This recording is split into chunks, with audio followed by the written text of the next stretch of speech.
going to give you a facilities update. The last time the committee met, they had asked me to go back out, try to get some more bids and things of that nature because they were thinking that maybe Baldwin and Shell's estimates were too high, but they were actually rough estimates based on what State Department standards are. And what I found out is that the previous superintendent and the board had already gone through the procurement process, and I could not engage in conversation with anyone else. So that was kind of like, I can't do that. And so I had to stop that. So we've gone a lot further in this than can turn back now. And our building conditions are not getting better. We're patching. We're doing the best we can to maintain, to keep things up and keep things going. But the Department of Ed does have a concern, as do I and the board, about our warm, safe, and dry conditions for our students. I learned something that the legislators did that was very disappointing. We worked so hard to get the facilities partnership money increased, and then they threw they kind of phased in the money. They phased in the money where in the first cycle, which would be our next funding cycle, 21-23, where you can only get the 42% and not the full 67%. So the full 67% is not effective until the 23-25 cycle. I don't know why they did that. Dr. Stein and others were down there telling them that was a bad idea because the people who needed the schools needed the full amount of money, and they needed the first funding cycle. That was totally a legislative thing. Why they did that, no one knows. They always say it comes down to money, so that was a hit for us because at the 42.3, we're still not in better shape than where we were the first time around. And actually, when they went for the 12 meals, it wasn't going to be enough.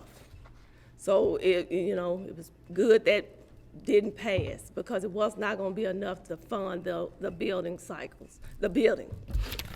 And so as you see, I had we went back in with the 42% for the next cycle, and I had the Stevens Incorporate to do the meals, and he actually told us this at the last board meeting, but I want to put it out there for you all. He presented to the last board meeting in June rather.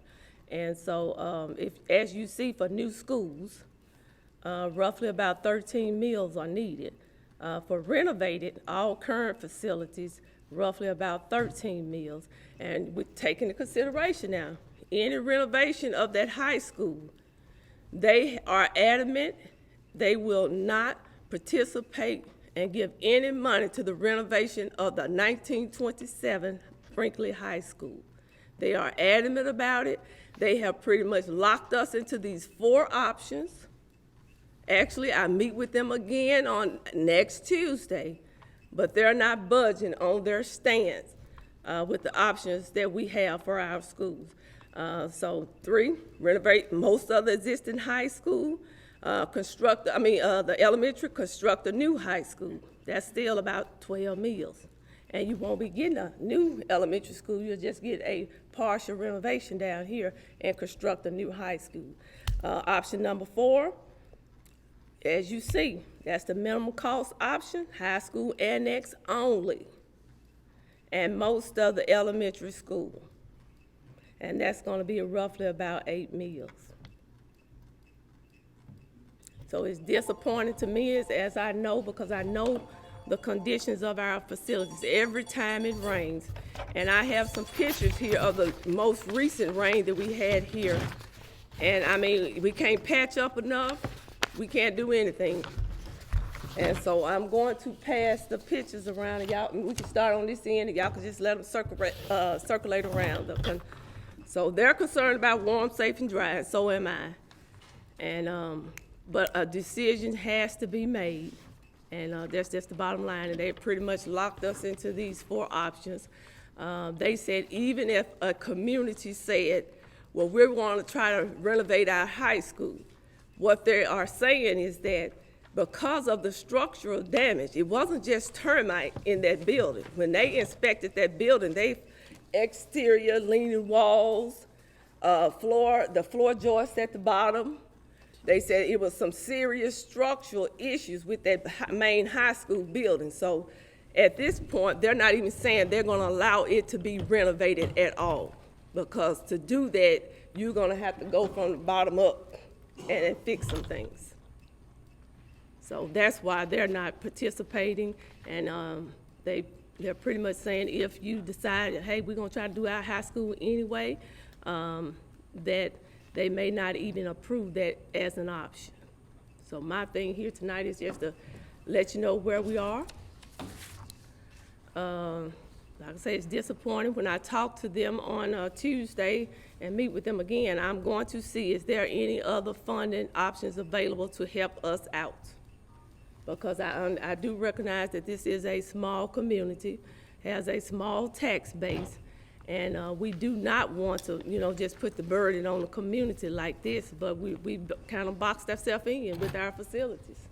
And at this point here, Terminex, that case is 8 months or so down the road. They keep pushing it off. So, waiting on them to do their part. So, but I'm going to explore some other avenues and see what else we can try to come up with, because we just kind of boxed in.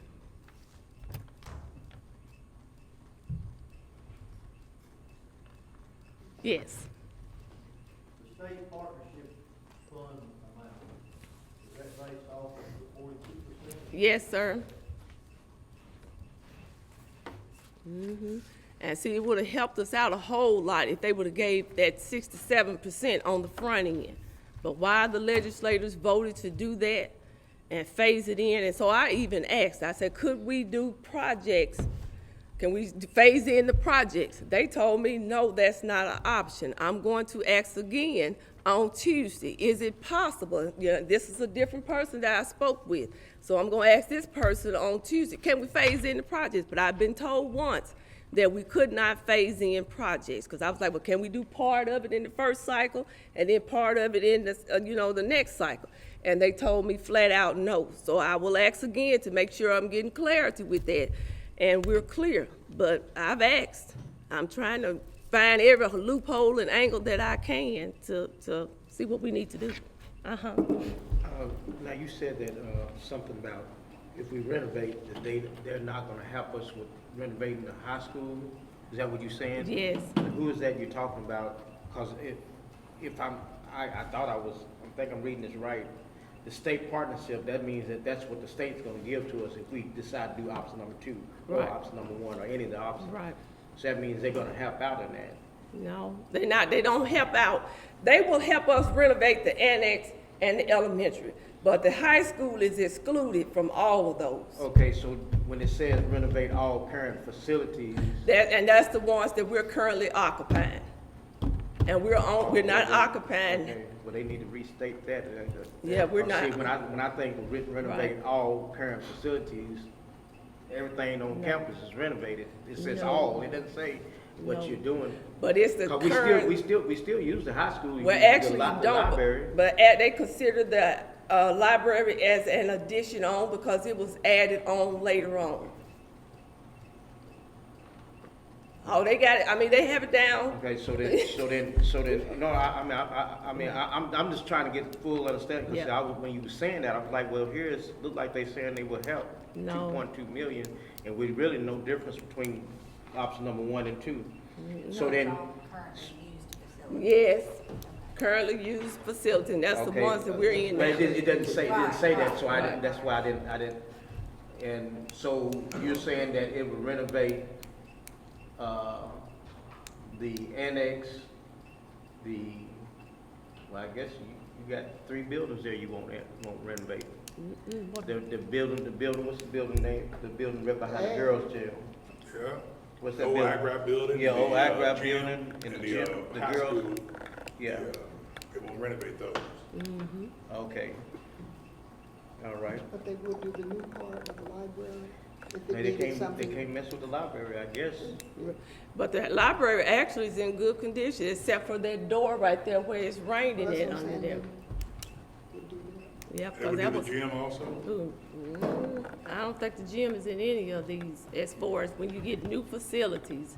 Oh, well, As- who made this, they need to redo that, because that would make, if I showed this to somebody in the Right. public, and they said renovate all. Well, see, facilities. this is the only one that it needs some clarity on. The rest Yes, of them yes, yes. say it's renovate most of existing elementary, Yeah, see, new high school. Yeah, the 3 and 4 option gave me a breakdown, where they're not gonna do everything. And the one option, they gave a breakdown. Okay, all right. So renovation, number 2 is actually not the right thing, the description is not right. Well, it can be renovated over here in this column here, but it can also just say renovate all existing That's what I'm talking habitable. about, that up under Yes, the description. about, where we're actually in using those spaces. Okay, Yeah. so then it's just, But we use the gym, but why wouldn't they renovate the gym? Well, the state does not pay for a gym. Oh, Now, what they did do when they rented us a drawing, we had what we call a multiple use center. okay, But if you call it a gym, They will Okay. not. they would not all right. do a they would gym. not what? Would not They would renovate? not, they would Or not would give you not money build. for a gym, No. So that they won't build, build your gym, no. okay, but would they renovate? That's two different things. No, but what we're saying is, if we're gonna do the new school, we would have what we call a Multi-purpose. multi-purpose, which for all practical purposes will be a gym, but you can't call it that. Okay, Oh, okay. okay, but going back to his question though, will they renovate it? Because it Well, is we a won't facility need that's you, no, I'm talking about up on, I want you asking up on number 2? Right, right. Okay, if they renovate it, they gonna Well- renovate everything that we use, all facilities that we use. But And that- the gym is a facility that we use. That's true. So But- they should renovate that. But the state don't No, give money they for don't, gyms. Not to gyms. They don't give no money for gyms. But a Okay. multi-purpose facility, they That's do. right. It's not labeled as a multi-purpose facility. As right When we now. build new, it will be labeled that. So Oh, okay. That's right. it'll be- Yeah, it's a it'll be gymnasium right now. Gotcha. Because it's just a gym. Yeah. I want to say Stuttgart has one that's similar to what we were talking about, is they have like a multi-purpose, area where it can be used for serve a different purpose. Okay. So we have a gym such as like a Family Life Center gym. If we build a new school. Yeah, you would have a fully functional gym, but you primarily use it for PE, other things. So I mean, Right. that's what I'm saying, it'd be Cafeteria. like a Family Cafeteria. Life Center then. Yeah, It won't cafeteria be attached to it. It won't be like stands and nothing like that. Yes, it will be stands and everything. It'll be everything the gym has. Yeah.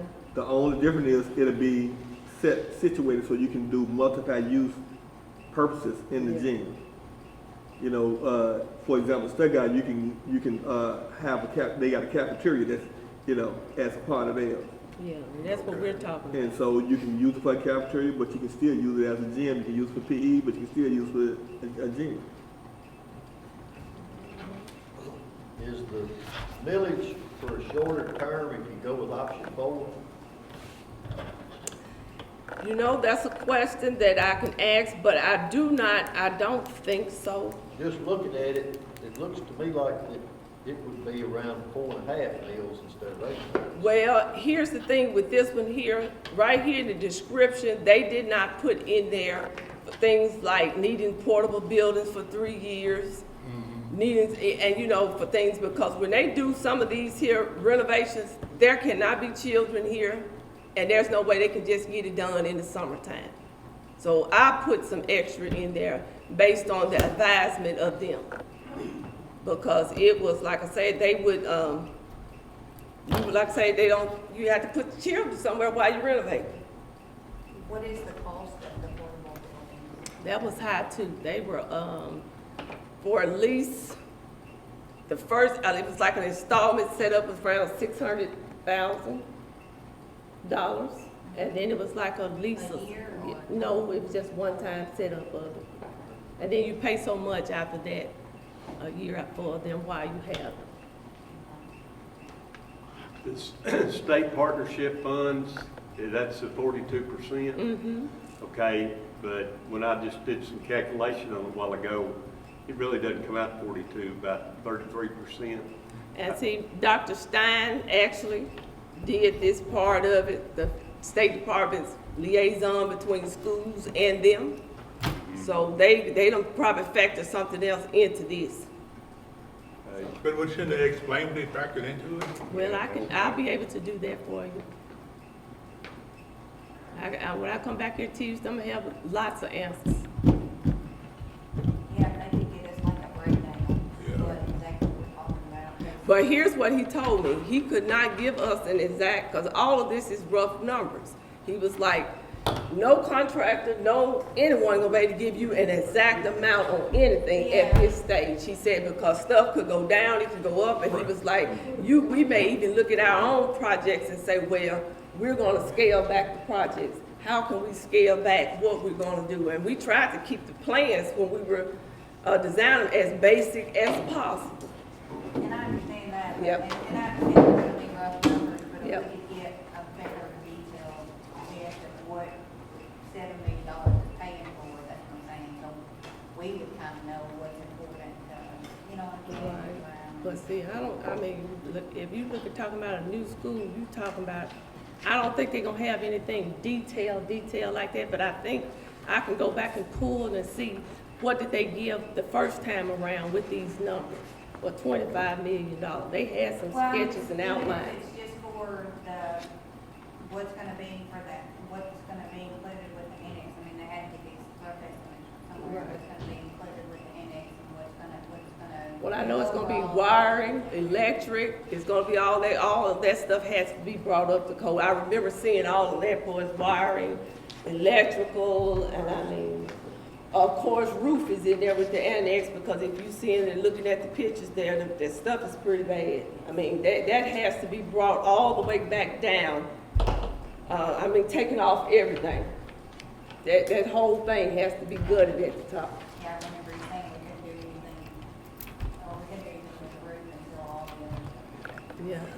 So, now, explain, now, say that again, why did they not do the 42%, instead they did a 30? I was it did 35%? say that, because You I did? said, I did not say because Dr. Stein, but I can get clarity on that, because Dr. Stein is gonna be at that meeting with me on Tuesday. Reason why I'm saying, we gotta, I mean, we're doing this professional. I mean, there's some things, there's this discrepancy just on this right here. Right. I don't want us to step into something and, let's say we decide to do number one or number two, it don't matter whichever. Well, we decide to won't do that. And Because it's not- everything gonna be the locked numbers down. are not right. This is for purpose of communicating with you all where we are. When it comes down to locking down signatures and stuff like that, the board will have the full layout of what's what. But right now, this is the State Department saying, you need to decide from these 4 options, where are you going? But it's hard to decide where we're going if you don't give us the right numbers. Yeah, we don't have the correct We just- number. We don't have the Well, correct. we don't have- even if you try to put some correct numbers over here with the 9%, just look at it. You're not going down in meals no more than to about 12 meals over here, 12 meals over here. The meals is not going to change that much, because here's the deal. If you look, if you going towards renovation, that's less partnership money that you're gonna get from the State Department. You're not gonna see an adjustment in meals that's gonna be needed that much. Because the meals in Brinkley is not turning out a whole lot of money. And so that's another problem, is that can we afford to do? Because to do nothing will make them do something.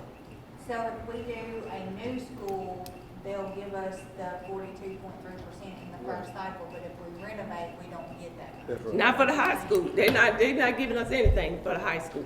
Well, I'm just saying, are they gonna give us a different percentage if we renovate rather than build it in school? Right, so if you, but be clear, the renovation can only be on annex and elementary. Right. Yeah, I understand that. yes, Dr. Poole, I have a question. okay. Would you mind asking Mr. McBride Stevens to run us some numbers on this? Because I know we can't do a millage increase now, but I'd like to know exactly, if we have another election, what we got to ask. He's the one gave us these Oh, he numbers did? Well, at the last board meeting.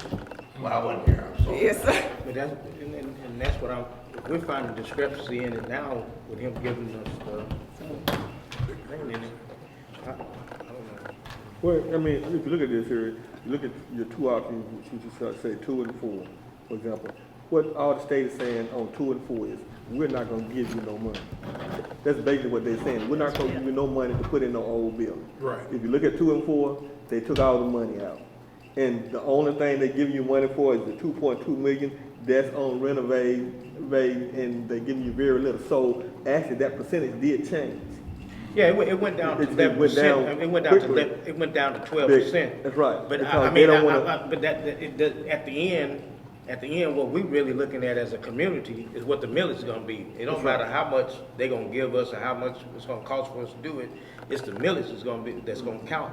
If I'm gonna go vote, I'm gonna vote on the millage. I ain't worried about how much it's gonna cost you to do it. Well, The millage is you what I'm can gonna, pretty I'm much gonna say- cut on it, so it's 13%.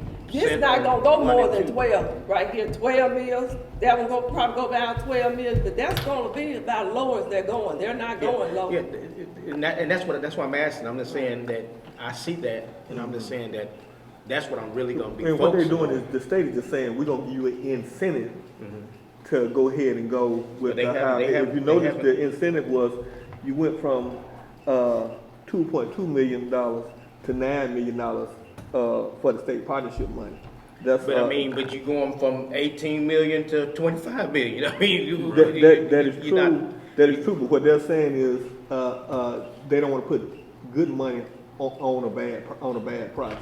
And I understand that. then the new school and the renovated school millage are the same. Look at one and two. That's what I'm saying. That's what I'm getting at. It's the same thing. 13 mil. Yeah, I mean, it's the same thing. Yeah, I would like to see it be lower, you know, if we had got the whole full 6 or 7%. Yeah.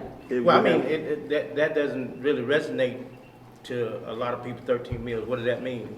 13 mils is approximately, if you take your property, 10 mils would equal about $250 per year on a house that was a $100,000 house. It would probably be $250 increase. For the simple reason that if you look at in Monroe County, most of our houses, we have the Homestead Act, which cover the first, probably almost for most people, the first. Was it 325? Yeah, and 325. that primarily covers your first 100,000. So primarily, you would be paying for that next 100,000. If that's on a house that's $100,000. Yes. Yeah, I'm just using with, that for yeah, an I'm with you example. on that. I'm just saying we've got to be able to, in other words, people that's gonna vote for this, we have to be able to educate them on what they're voting on, because 13 mills don't mean anything to them. Well, yeah, that's right. See And what I'm most people saying? don't. It doesn't And you mean- can't break it out into actual numbers. That's why I say, that's why That's you what put that's $100,000 what needs to be in the done, so $250. they can see that. That's right. And Mr. Stevens did do that the last time, and I don't know why.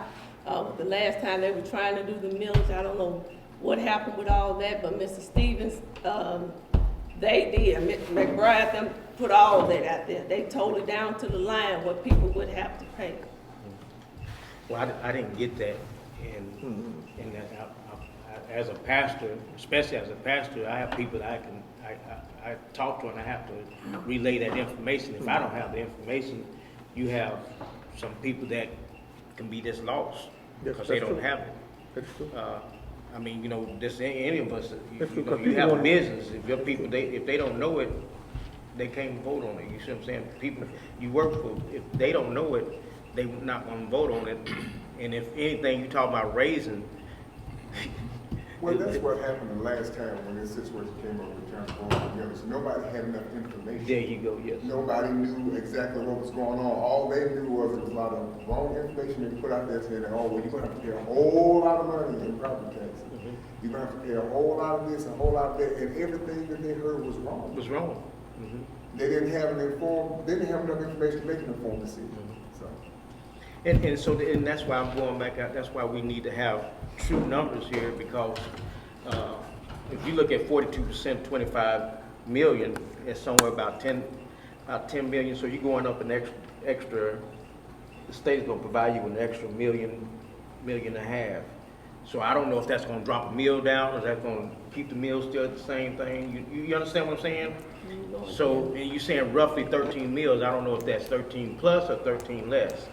If I mean, when I, excuse me, sorry about that. When I discuss this with people that I know, I want to be able to say, well, this is what this, so then my word won't be like nothing. Oh, I don't know what it's gonna be. I want you to vote for it, cause I'm gonna vote for it, but I can't give you no, no concrete behind why I'm voting for it. And so I think it behooves us to have the numbers there so we can say, this is why we're building a new school, it's gonna cost these many millage, and this is what it's gonna be. I mean, that's what I'm saying. And then when I'm looking at it here, me, myself, I'm like, okay, this 9 million is not 42%. So, I mean, that's something that is stuck in there and for me to look at. And Well, it now wasn't done it's not in right. that spirit. It was not done in the spirit Well, I mean, I of deceiving anyone. But see, that's what folks is gonna do. That's what they're gonna do, and I don't want them to do that. Renovate all facilities. I think we need to make that change so we can renovate the. Well, this is just for the people that's here, the people of the board. And this is not something that's ready to go to the public. This is to communicate with you all and give you all an update. Right, and what you're saying, help us to tweak this. Yeah, we'll So get when- All right, so when it do that's come out what to the public, I'm then saying. the public can see it in a clearer. There you go. Last time, it was just not clear, and many people just didn't understand it. You know, most people don't understand what a meal is. Yeah, You know, the truth is, most of us just don't, you know, but a meal in all actuality is money. Yes. And so, but if we, like I told you, for Monroe County, we have, want to say real high 90% collection rate on taxes. I want to say one year we did 101%. And I think now that you say it, that is that they went a little, because a lot of this was tied up too Right. with our collection rate. They wanted to be conservative with our collection rate, because they said sometimes you get 95%, sometimes you may get 90% collection rate. It all depends on if people are paying their taxes. And that's another reason why they were trying to be conservative with the numbers. And don't put us out here. And then this year, and we deal with that with the school system all the time. Every year we think we might get this amount of money, and we don't get that money because people's taxes are behind. So what the State Department does, they send us some money to fill in it when the taxes come short. And then if the people pay the taxes and back taxes, then we have to get that money back to the state. So the state is always trying to help out where the city is failing. So, and it happens like that. So they're gonna always try to be conservative with the numbers. And the expectation was people gonna be able to get, because the city, people may not pay the taxes. We're talking about, you know, people paying taxes, that's not stable. And one reason why our tax percentage is so high is because we have a homestead tax. That's right, 'cause you have That's why it's homestead. so high. So primarily, if you take the homestead credit, which is what, $350 or $300? $325, That primarily covers most of the houses in Monroe County, actually, for all Cause practices. I thank God for it, 'cause I ain't paid in a long when it's taking care of mine. So I mean, I thank God for it. But that's why we have such a high That's right. percentage. What is the current millage? 34, 34, and, yeah. yeah, 34. So we adding 13 on to 34. Dr. School, I want to add something about the last one. Okay. It was not your fault, you were not stupid. I went out and raised a lot of money to pass that election. I could never get the information I needed from my county. They're asking some smart questions tonight. We've got to explain the Southern thing back. What you're paying now, what you're gonna pay, and what we're doing. I tried for months to get that information, I never could get it. Well, you're I gonna did the get best it. job I could. You're gonna get it this time, and I put your column out here. I got the meals, and it was talk about the meals. I could just I mean, stretch it out if I'll I be need to. willing to do what I can to help. So it's no problem. We But give can, me the information I need. run the right kind of campaign. And here's the thing, and here's where we have to be clear at. When you asking me to go to them and say, give me some specific numbers, and stuff changes, here's what people have to understand. If you cannot lock the state in, even with specific numbers, because guess what? They're going on based on what people do in towns and cities. So I can go say, okay, let's shore up these numbers, let's get them a little bit more specific. But by the time 21, 23 cycle rolls around, stuff changes. So here's what people also has to change, understand about this process, because it's the same process in a school. My budget's not the same every year. One of the biggest problems we had was with the farmers in this community. I mean, that was a big obstacle for me. It's gonna raise our taxes X number of dollars. I never could get the information to explain to them. This is what you're paying now, this is what you're gonna pay. Next time, we've got to do that. We can We do gotta be that. transparent, we gotta be honest and say, here's the problem, here's the solution, we need your help. And we can do that. I mean, it's just a matter of putting some couple more columns over here. We're talking about meals, equate that to money, then also putting out there people who has the Homestead Act. It's probably not even gonna affect you, but anything over $100,000 for these people here, this is how much you're looking at, because after the Homestead Act, then we're looking beyond the $100,000, so we can do that. There'll be no problem giving you that information. Well, you know, I want to say Mr. McBride did bring that information. He did? We have it in a booklet. I don't know, he said he would get us some more if the Yeah, public wanted he them. brought them. And it tells you, it really explains all the school districts. Yeah. All the school districts, above you, below you, the school district. It does a lot of explanation of how many people, what the meals is for many of the school districts, what's the, 10 below you and Yeah. 10 above you. Yeah. So, you can really get a really good look at, and I guess our superintendent can get some of those books. He said he would print us some. I have a copy. Yeah. You have a copy? I have a copy. I Okay. took a, are you talking about the guy who? Yes. who had to find it? Yeah, I have a copy. And he does that every year, so I don't know where the breakdown and where the clarity was, because that information is just public knowledge. So I don't understand where the breakdown happened and it couldn't get out to people to explain it, because it's there. But Ms. Stewart, is it It's possible there. that I we could think get our the community? problem is, people don't, for some reason, don't pick up and read anything nowadays. But- They want someone to explain it to them. If we are sitting here, we are not able to go out to explain it to them, explain how a meal works, how everything is related to your property taxes and everything. If we're not able to explain that, we're already dead in the water. Right. We have to be able to explain it. We have to be able to communicate everything we're learning here to these people and say, this is why this is going to benefit you.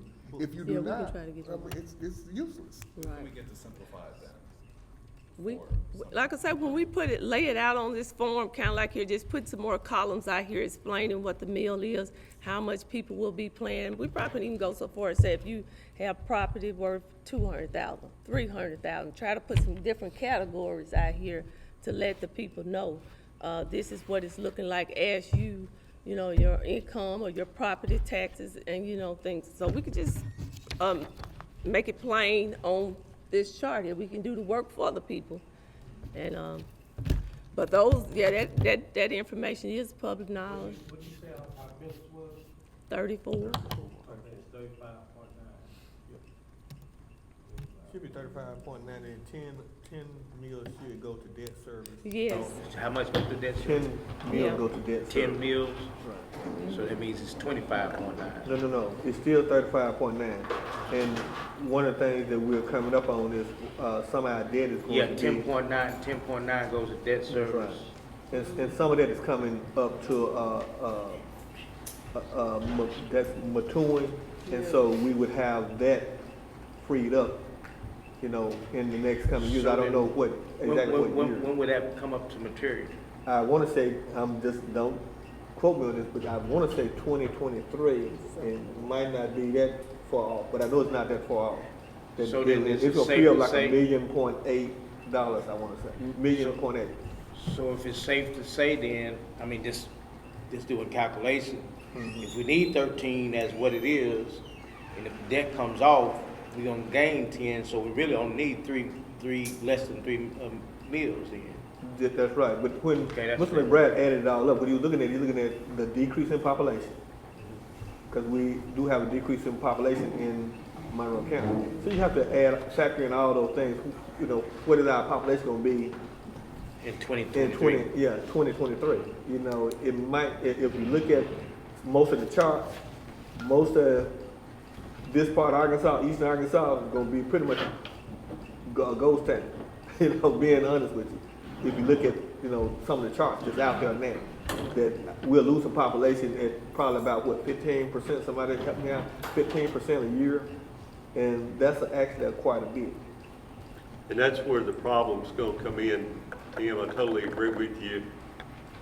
You know, if we fall below that 350 student mark, then we're going to have to consolidate. And I'm thinking, if we went to this 23-25 cycle, it'd be a lot easier sale, 67%, and we would have a much better idea of whether we're gonna have to consolidate. In the next 4 years, we're gonna see if this trend continues and if we're below, because I've already had state senator tell me, Carl, if y'all get below 350, it's gonna be consolidation. There's no ifs, ands, and buts about it. So, you know, I hate it, but it's kind of the trend we're in, and, you know, I've seen the numbers in the last 10 years and what they've done since my kids were in school and where the numbers are now, and we're not that far from that 350 mark right now. And that is true. And these people are not wanting to go spend that $25 million knowing the school is gonna be consolidated in a few years. That's gonna be one of your biggest problems right there. And what I was saying, if we, along with that, if we did build a new facility, then we have to bargain with Clarendon, if Clarendon, because that's gonna be the consolidation between Clarendon and Brinkley.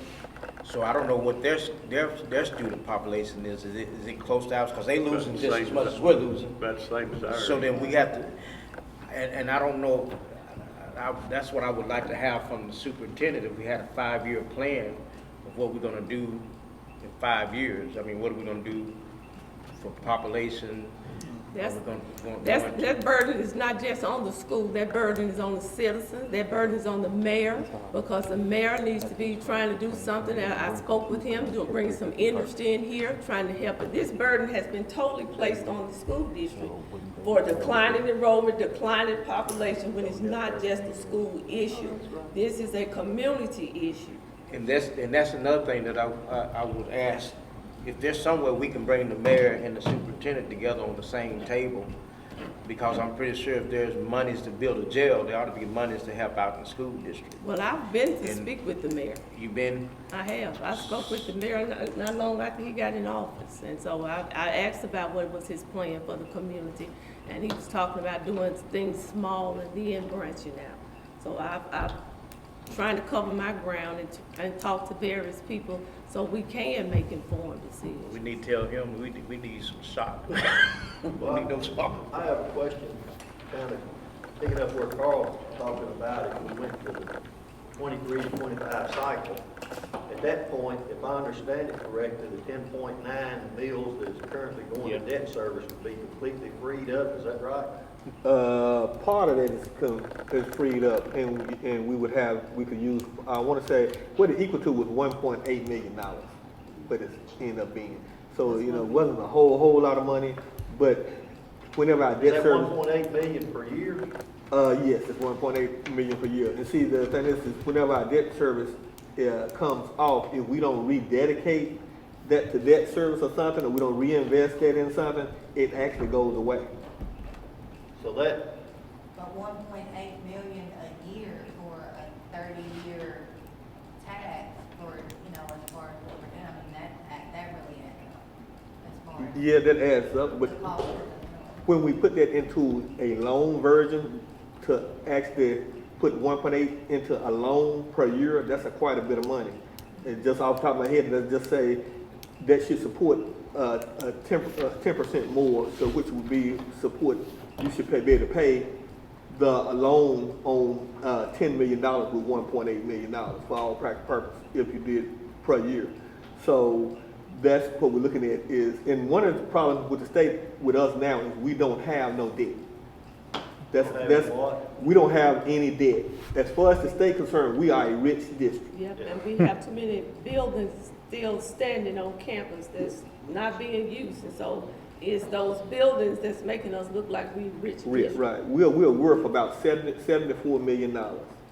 In comparison to most of the schools around us, it's worth a lot less. So the state consider us as being very rich. And that's how we ended up with that 18% that we've been having all along, is because we've had these extra buildings that's not being used continuing. We should have been tearing them down. And the partnership money would have automatically been going up had we not had all these empty buildings and stuff on the campus like we had. Well, do you think there's a possibility that these buildings could be pushed to that 23, 25 cycle? Well, and that's one thing The reason that I'm saying that, if you could do that, you'd have an idea of what your population would be for the student body at that time. And if you were maintaining the minimum and weren't looking at the potential for being merged with another school, you would also have that 10.9 meals freed up, and I could see where you could pass 3 or 5 meals easy. Yeah, that's, yeah. We had 67%. I'm just throwing that out. That's right, we had 67%. It would help us out tremendously. That's what we're going for, but we didn't know the legislature was going to only give us 42. Right. But 42 is almost like not giving you enough to do anything. You caught it between a rock and a hard place. Yeah. Now, as something we hear of consolidation, if we understand Brinkley is the only district, Brinkley and Sharon is the only district, no, Brinkley's the only district in East Arkansas that haven't consolidated. We're the only school that have not consolidated. I mean, Clarendon consolidated with Holly Grove, Wheeler consolidated with Palestine, Marvel with Elaine. I mean, Hazen with Desark and Bisco. Desark with Bisco. We're the only ones who haven't consolidated. So maybe the state is looking at that and saying, hey, it's about time. And, that's something to look at, because if we consolidate tomorrow, we'll have 900 students. But see, and here's the thing with that, even when Elaine consolidated with Marvel, they started off with a lot of students. And eventually, because, it probably wouldn't be the kind of travel the Elaine kids had, but that number significantly eventually fell off. It declined still, even when they did that consolidation, because there was a hardship on those children coming from Elaine, Snow Lake, and so those parents moved out. No jobs to keep them there, and they moved out. And because, some of those people I know, because I was down there, that's my hometown, and some of those kids were getting up extremely early, and we would all be at the school at 6:30, so consolidating schools will not necessarily keep your numbers up if you don't have things going on in your community like jobs and stuff to keep people here. A lot of people that, when I talk to them, some of these people are moving out of the area. They're moving to the Lone Oaks, they're moving to the Little Rocks and places like that simply because they're moving to jobs. No one's moving in. Well, Yes, sir, that's correct. I talked to them over in Cotton Plant the other day, and I was really surprised. They right now have 40 workers. Yeah. They actually have 40 workers, and most of them is hired locally. And so, Come out to your marijuana plant. if this keep growing, They had first shift. yeah, if this keep growing, it could turn out to be something good. They planning on putting 3 more buildings out there. That's right. also. But I know they told me yesterday that they had 40 workers, full-time workers. It would pick up the next 5 years, it'd pick up. But I just got it in the wrong place. Yeah, wrong location. Yeah. And So that was so, politics there. Yeah, Did they say probably- what yeah. percentage of their workforce was local? From one day, I want to say that someone told me that right at 90 Yeah. some percent of them is local. Most of them is hired from the Cotton Plant area. You got a few from other places who seeking to move into the area. I think a couple of them from Stuttgart or some areas that they plan on moving to this area. But just mainly people from Cotton Plant. A lot of people who was driving miles from Cotton Plant now works locally there. That's good. That's good. So in reference to the 23-25 cycle, I can talk to them, but I know what they've said before. They're concerned because of the conditions of the facilities now. So they're concerned about the 5-year pushing it out. I can tell you that now. ADE is concerned about that. So, but I will have that conversation with them again on Tuesday. But they are concerned about us pushing our school decisions back that far. I can tell you that now. And that may not be, because here's what they're gonna do. I could just pretty much say that. I can't say for sure, but I can see them saying, well, okay, we're coming back out and we're gonna do another inspection of your facilities. And then they will make the decision for us. So I can just tell you, I can go down that road. But I can tell you, when I say go start talking about 23, 25 cycle, they're pretty much gonna say, well, we'll come back out and we'll do another inspection for you. They're not budging on their decisions at all, so. But if you could just kind of tell them, you know, we're gonna keep our leaks fixed and keep we want to see where our population goes in the next 3 or 4 years, because that is a lot of money we're talking about on the local people here to have to finance the difference between that 42 and that 67. That's a lot of money, and, you know, just kind of lay out our reasoning. I'm sure that would work with us on trying to. Well, and when that happened, I talked to them about that. I talked to them, I said, well, why? And Dr. Stein and some of the others said we fought, and we talked to them about that. And we told them that was gonna hurt the schools who really needed to renovate or build new schools. That was gonna really hurt. They went to bat for us on that and told them about that. They understood about our tax base. But when it comes to children being warm, safe, and dry, they take a pretty hard line about that. And that's their concern. Can y'all keep them warm, safe, and dry? It looks like the state, go ahead, I'm I sorry. said that's 5 years off for our kids to be studying in class with leaky roofs and raining and having buckets in the schools. That's a long time. So, but if I can tell, I'm gonna tell them again, this is gonna be our face-to-face conversation again on Tuesday. So I'm going to tell them, I'm gonna let them know your concerns. Like I say, I'm not trying to put a burden on this community because I realize that it is a burden. And that's when I was so disappointed when I found out they had did that. And so I'm gonna tell them, but I can guarantee you they're gonna come out and do another inspection. So then we got 21, 23. That's, what is that? That's when we can build? That's the next funding cycle to try to get the 67. So we that's 2 years from now. Am I right? Yes, but see, if you notice here, like, for instance, it's on the 21, 23 cycle. Actually, the building, you start June 22nd, 2022. Complete the design, because that's when they're getting into the nuts and bolts and nailing down everything, and then start construction. Actually, 2023. even though this the 21, 23 funding cycle, you still won't start it before 23. So if you're looking at the 23, 25, you're talking about starting it 2027. Well, no, be 2025. Well, as you see at the end, it goes out 2 years. Where you No, it goes out 2 years from the yes, beginning. 2 years from the beginning. So that'd be 25. Dr. Cool, could I add one more thing? Yes, sir. Okay, I know Alderman Tucker's here. I'm gonna present an economic development plan to the city council next month. I'm working with the city council and the mayor. We've got a plan, we got more problems than jobs.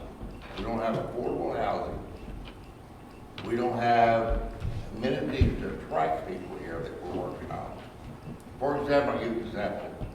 We're gonna try to tear down the old hospital and get a grant and nursing home, put it in a midtown park. We gotta get affordable housing, infrastructure improvements. We can get some jobs, but I think we're on the right track. But I appreciate everybody coming out. We've got to work together on this. I mean, we've got a plan. We didn't get this shape overnight. This has been going on for about 30 or 40 years. I'm not gonna say it's gonna take us that long to turn it around, but we can't solve this overnight. But I want you to know that we're working hard on it. The mayor's committed, city council's committed. We're gonna do everything we can, not only to help the school, but to help the city. Are there any other Delta communities that have turned it around that you could model what they did? Nobody's turned around to us. We passed a sales tax to the new jail police department. They've been trying for years, in Helena, Marion, and everywhere else. We have some things to offer here because we have an interstate.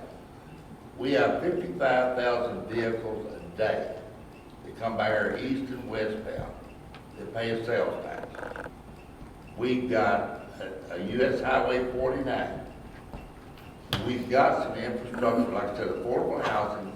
We got to do some things to sell this city to attract people in here. We're working on some jobs right now to come in here. I mean, we're not gonna get a Toyota plant, you can forget that. We're not gonna get a large manufacturing facility, we don't have the workforce.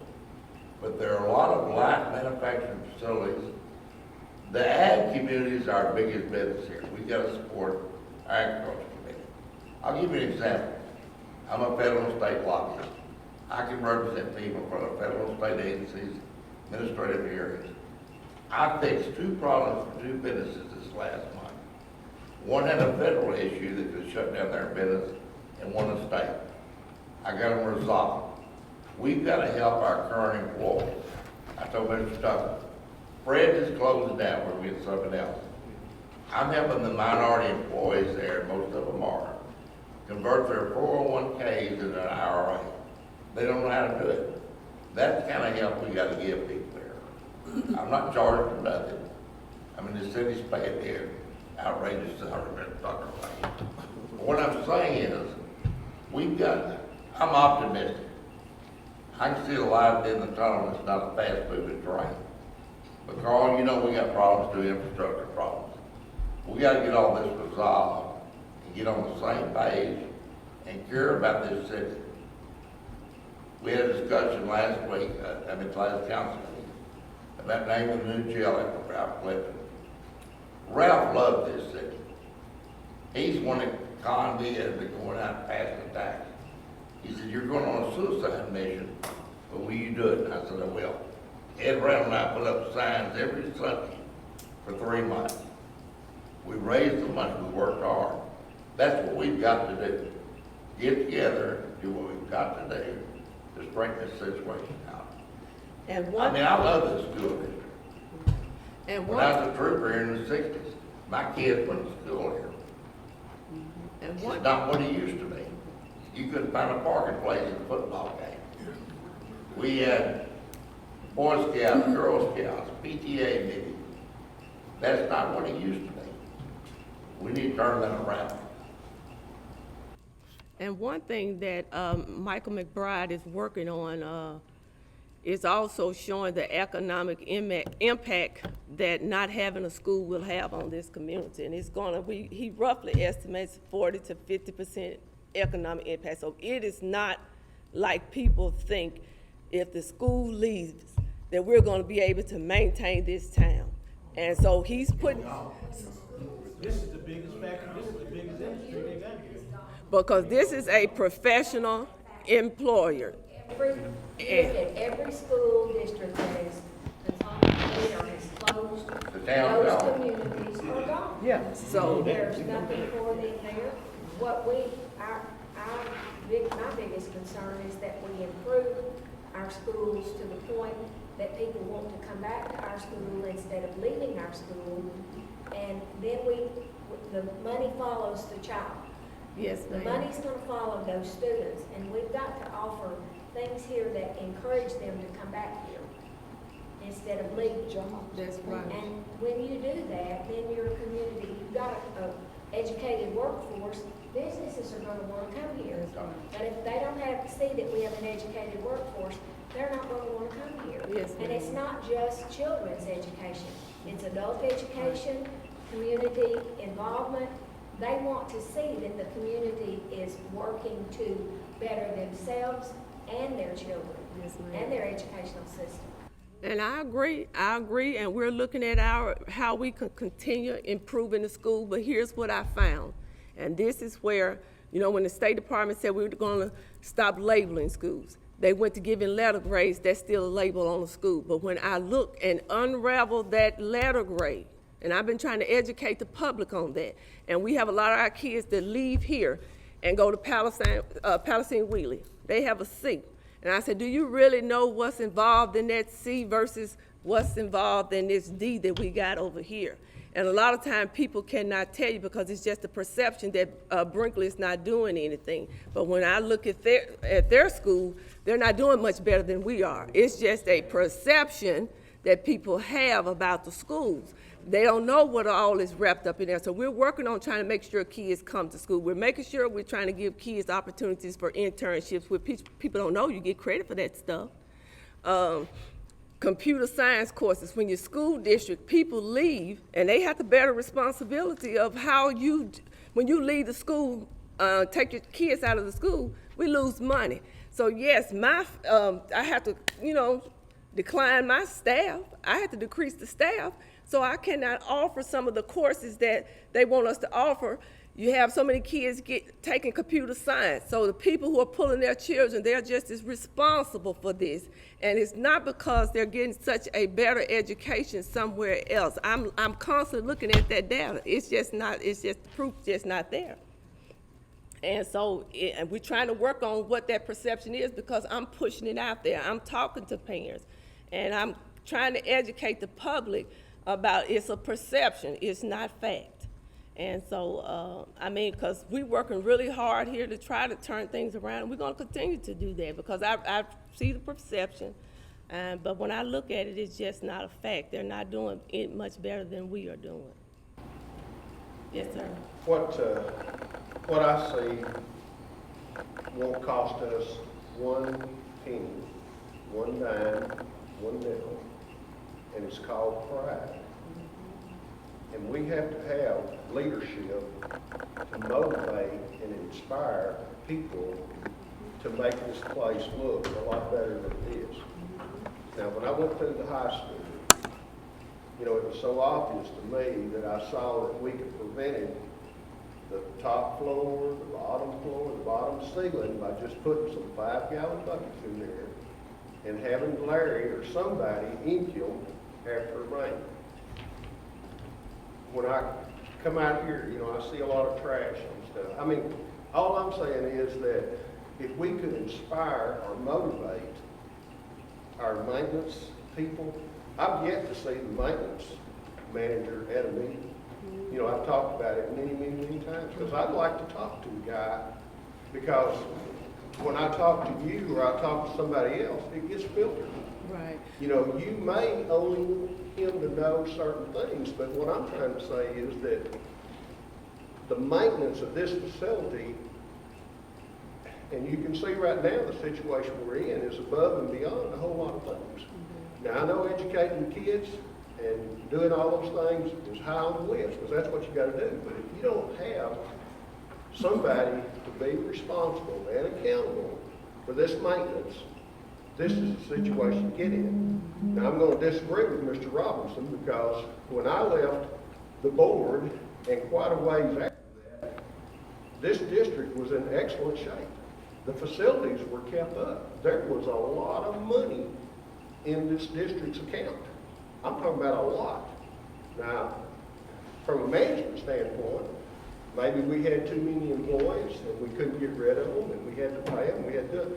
I don't know what happened to $1 million or so, but I know that it got away from here. But back to my whole point, it doesn't cost anything to get the people motivated to take pride to where that you will attract these people from back to the district from Palestine Wheelie.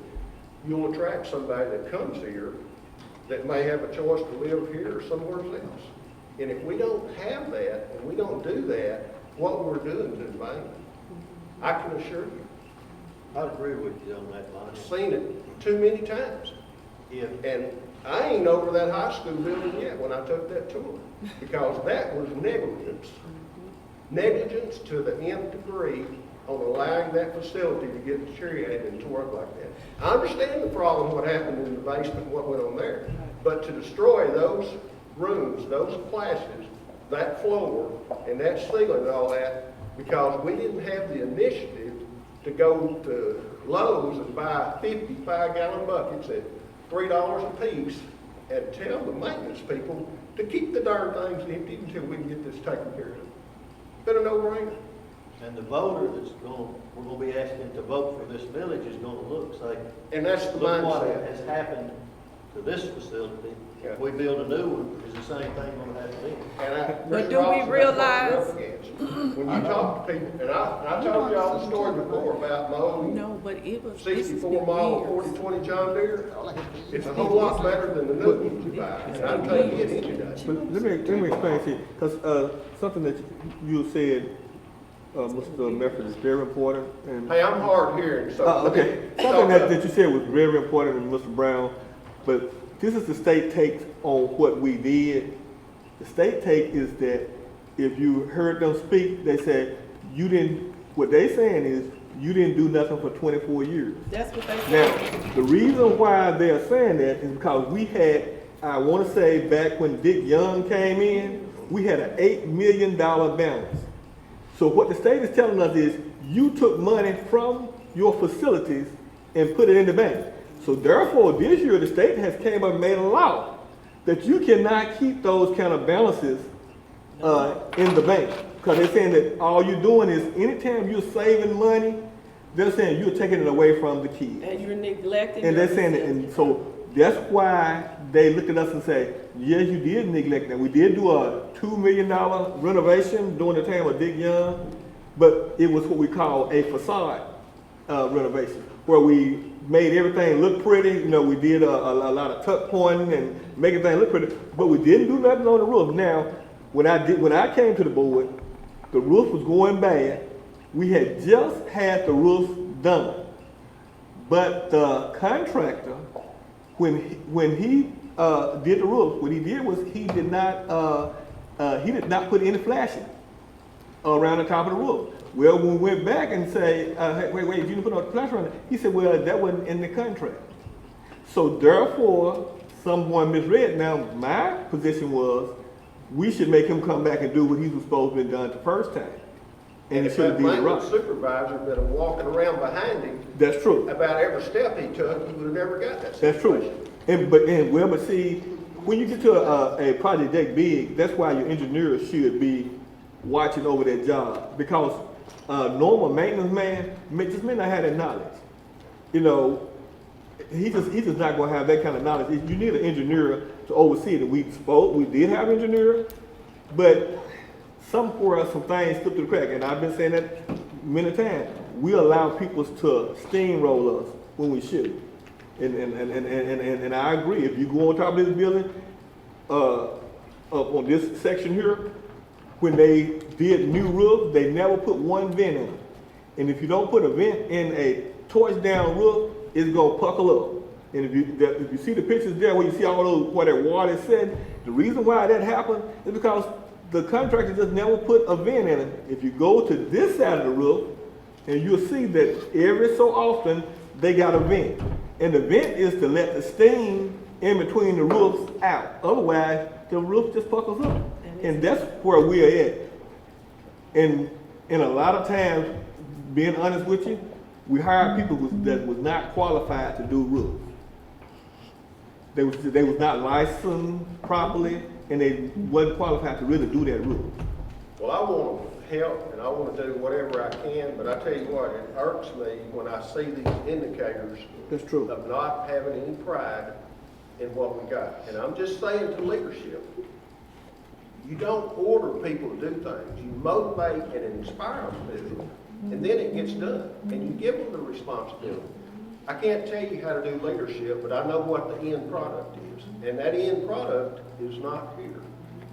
And I think, I'm gonna back up what Lonnie's saying, because I was gonna bring it up myself. Pride in your school, pride in your community. If you drive around this community and see how many yards are waist high, how many junk cars are in yards, how many buildings are falling down, bricks everywhere. And then I've been walking down here and I noticed behind our Botech building, that is a mess there. And I'll get with a group and try to help clean that up or whatever. I don't know why that hadn't been cleaned up. If we have people coming from Little Rock to look at our facilities and they look out there and see that mess, and it is, you know, it is a mess. And Now, so the greenhouse behind there, they're actually working on getting funding to replace that. And so what they were doing, they were tearing down the overlays, that plastic thing, whatever that was on top of it. They began that process. And so this is the third, we have another person that's coming in this school year because the agri teacher left. You know, his parents got sick and he had to leave, so we've got another. So we're in the process of getting some things done, and it just takes time. Well, I mean, my point is, and I understand all that, we could get a group of guys and girls and get out there and clean that up in a heartbeat, and it would be done. Right. And I'm trying to say pride, and Lonnie hit the nail on the head, pride in your community, in all phases, not just here at school, I'm talking about around town. Why do we not have employers come in? I mean, they come and look, Right. but they're gonna drive through town and man, they're out of here. I mean, and I don't blame them. I mean, downtown, we've got buildings that are falling in right now. Don't know who owns some of these buildings. I mean, it's a crying shame, but again, it's pride in your community and then doing something about it. Like, we can go out and clean this up out here. I'd be willing to do it. You know, instead of just, you know, we got a group, maybe work a little while, then we got to get some more, work a little while. When I was the mean, last time we had a community cleanup day? And people in the community, can you tell me when we did that? I'd say the last time, and this is just my observation, it was when Beth Taylor was doing the Build a Better Brinkley for a time. And it was like sometime last year, like September, October. And then we cleaned up some of Main Street to get ready for the homecoming parade. But other than that, that's where it stopped. It's not been a concerted effort. I mean, I know we have people in our community that would be willing to volunteer to do things, clean up, fix up, paint up, and spend some time doing things to help make our community look attractive. We've got a master gardener group that would plant flowers. All somebody's got to do is ask them. And I think that they showed, they did one up at the depot in memory of one of their members, Jane Altman. Jane was a teacher, and I know that group would do something to make our school more attractive. If we make our community attractive, you inspire people to say they've got pride in their community. They want to make it look nice. You look at Lono, you look at Carlisle, some of these communities that still have their schools. They have done things to make their community look nice. People, you said we have 55,000 people driving through this interstate. We're strategically located. This town should not be dying, it should be booming.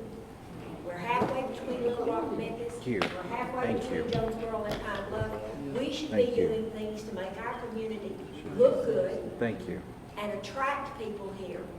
And if we have to do it once a month for a while and say, you know, do you want to save your town or do you want to let it die? Because if we lose our school, our community's gone. And we all need to step up and take some responsibility for pride in our town and in our school. And I'm willing to help. That takes a concerted effort, like you said, everybody has to play. Everybody's got to pitch in. I'm from Searcy, or Kensett. Searcy was, when they decided to build the banks, the stores, everybody came in with pride for Searcy. And it went from a 2-lane road to now 4-lane and have everything else in it, but they came together. And if this town, like you said, is strategically positioned, you're an hour away from Memphis, hour away from Little Rock, hour away from Jonesboro, hour away from Pine Bluff. So you strategically listed. So we just have to be able to build that together. My guys drive around the fields, and we farm several thousand of acres. When they see one of these laying on the ground, they stop their vehicle and they pick it up and they put it in the back of the vehicle. I do that on the campus. When I'm walking around, I pick up paper all the Numerous time. times, I've come down here to eat with my grandkids. This fence out here, from there to the front out here, depending on whether it's a south wind or north wind, is pretty well caked with trash. And you wanna know where some of that comes from? Is It that, doesn't matter. Your maintenance person before 7 o'clock in the morning should have it picked up and gone. It's irrelevant if it blew off a dial circle or it blew off up here, because if somebody wants to go in that elementary building to see the principal, they walk from that street to there, and that trash is littered there. There's no reason for that. And your maintenance person, whoever it is responsible, needs to have a checklist. If they've got to have something, a checklist to go by. Before 7 o'clock every morning, check that fence and get the trash, get the paper off of it, throw it in the trash container. It's simple. The way I see it. Can I say something? Cause I'm sitting there, I'm listening to all the back and forth and everything, and the pride and all this stuff. How long did you sit on the school board? Didn't you sat on the school board for a while, for a long time, did you? Probably 8, 9 years. Okay, 8, 9 years. So you're basically part of the old guard, and you know what goes on here. And say, I've only been on this board for less than 8 months, okay? But I know what I know what I see. I've been out here paying attention to, but I've been paying attention for a long time. It's easy to say begins with the leadership. And we can't go back to the past. But the past had leaders as well. There was a time when, okay, I'm sure they wanted pride back then. I'm sure you took great pride when you were on the school board to make sure everything out here was nice and everything was done perfectly and everything, and that's a good thing. I can learn something from you. We're all learners. A lot of us are new here, and we're learning. Well, let me say something to you, because I think I know exactly where you're going. When y'all call a closed session, and you go in there with that superintendent where it's only you and them, and possibly attorney, you need to speak your mind to her and relate to her your concerns, because you are the person representing this community, and she wants to do a good job, but she needs direction. And the school board members don't need to humiliate her, and they need to give her confidence, but in that closed session, you say, listen, Ms. Poole, this and this and this needs to change and needs to take place. She's not going to argue with you because y'all are the boss. And she's going to do it, but she's going to keep you in line with state requirements. But Mr. Medford, trust me, I've never had a problem speaking my mind. And that's what I'm trying to do here now. I've never had a problem speaking my mind. I'll be honest with you, it's embarrassing to me to have to talk like this. I feel bad. I really do. I'm a type person that I like to say good things all the time, but sometimes you got to say some things that needs to be said. But I'm just saying, And I agree. to the And board, if you had let me finish my point, I would have made my point. when y'all go into closed session, you make sure she knows all of y'all's mind. And now I understand she's got to sort out X amount of board members and figure out what to do, because you're going to have 3 board members that wants to do this and 4 want to do that. And she's got it. But she needs direction from board members, because y'all are her boss. And when you go in there, do that. And all I'm saying is, whatever it takes to motivate and inspire the people, not only inside of here, the maintenance people, but even the community. And if Tommy can do that, that's fine. But we've got to have some pride in the district before you're going to have support. right, we have downsized, and I'm sure back then you all had so many people. And here's what we have, a aging group of people. And I'm just being honest, no excuses. I mean, they are overworked, trying to maintain facilities, trying to keep things clean, trying to keep, everything, the ground straight, the way they're supposed to be. And this is what we're dealing with. It's not that I don't take pride, because I walk around. When I walk around, I see things, and I pick things up. So they see me doing it all the time. I've swept out down here in this very place where you're talking about. I've been out here myself helping out, sweeping up things. I've gone in the cafeteria as well and let them know I don't work in the office, I work in the school district. So I take pride in what we do around here and trying to get people to do. But here's what I have found out by working in small districts. And I have supported small schools a long time, but I had to come to the realization that, and I guess it's when this guy told me, he said, Ms. Poole, you're taking on a school district. He said, your school district may not be as big as a school district in Northwest Arkansas, but your work is going to be just like theirs. But here's the difference. They're going to have a lot of hands that's going to be able to help them get things done. He said, you're going to have few people, but you're going to be still expected to produce the same amount of work. We work multiple jobs in this district. Everybody is helping out in different locations, and the people are just simply overworked. Just the same way with the teachers.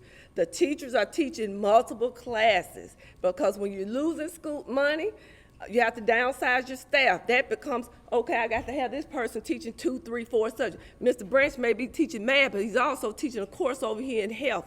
We are working the people down. When you lose money, you have to downsize your staff, and that is what's going on. It's not that the people don't have pride. It is people are being worked down. Well, I disagree with you, and that's okay to disagree because we can disagree. Right, but I mean, and here's the thing, we're not saying there's not some things that we cannot do better and that we still are working on to do better.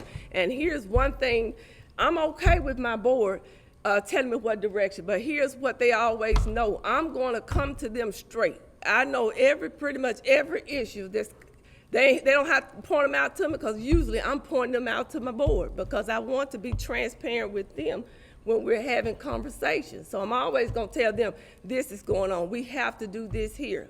So that's just, and I don't have a problem with them pointing things out, but I'm pretty much gonna know that, and I'm gonna point it out to them what's going on. And I mean, it's easy for people on the outside to see.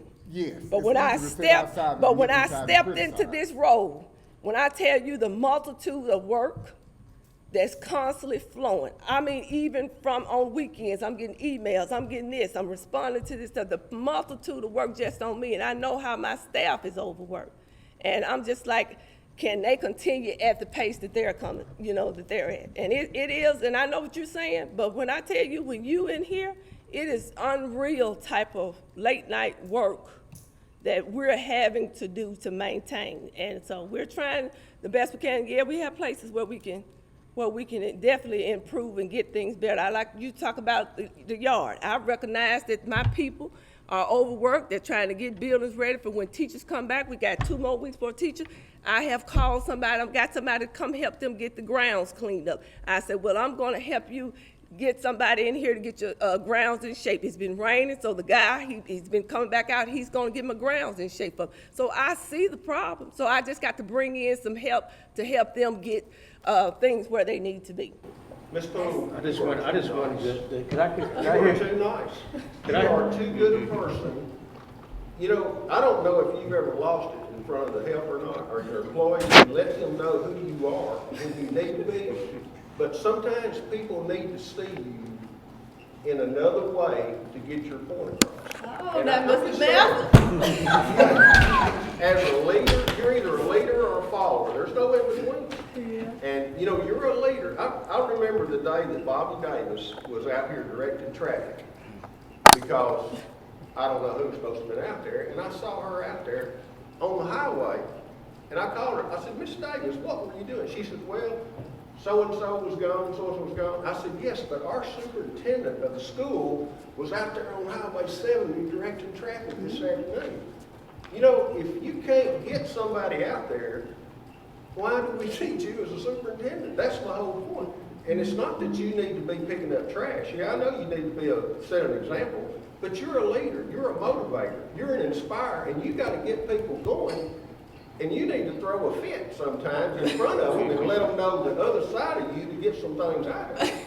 I would just like to have Mr. CJ, if he can finish what he was saying, I didn't want to understand what you were saying when he was talking. You got interrupted. Well, I was saying about, we was talking about the thing of pride. It's not said that we don't have pride in what is going on here. Yes, there's problems. We're just like, over time, the foundation of anything will rot. And it's just a matter of fact of life. It's just going to happen. I don't care how many pretty facades you can put on the outside of it. The foundation is still no good. you still have to start from ground up to try to build something. What you just told us, sometimes you gotta, I would never proceed to walk into a building, and I run a business. I have several employees. To walk in there and they know I can get crazy, because I want it right. Because see, in my business, I only get one shot. And it has to be right the first time. It's easy to sit outside and look in and criticize. Yes, and I'm not saying you criticize, no, I'm not. Because it upsets me sometimes, some of the things I see going on around here, yes. But rather than being a hindrance, I'd be a help. Because see, I don't mind taking off my tie, my suit, jacket, or get out here. I'll pick up paper in a heartbeat. If I see it going on, I mean, hey, if I see where I can help anyway. But everybody's not like that, Mr. Milford. They're not. I would love to say that everybody is, but they're not. They're not. And it would be wonderful if everybody was of the same mind and said, hey, we need to take more pride in our community, we need to take more pride in our school district, and we need to do whatever we need to do in order to make it better, in order to attract people here. But there was a start. There was a time, nobody, the largest employers around here were probably the farmers. They wouldn't even let business and industry come in this area. Because they had a... Why would they do that? Wasn't the farmers, it was, there was some. Who would prevent business from coming here? When farmers don't want to compete with paying their labor force, what another industry would come in to do, Hey, don't they go will run there. away. I've got South Africans that we hire. He does because our people won't work. Don't go there. I will go there. Okay. but Because I for the can't. simple fact, I'm not throwing it all on y'all because I know all of you are farmers. But I'm saying that there was a time, there was a start. This isn't just start. This community's been going down for quite some time. For quite some time, it really has.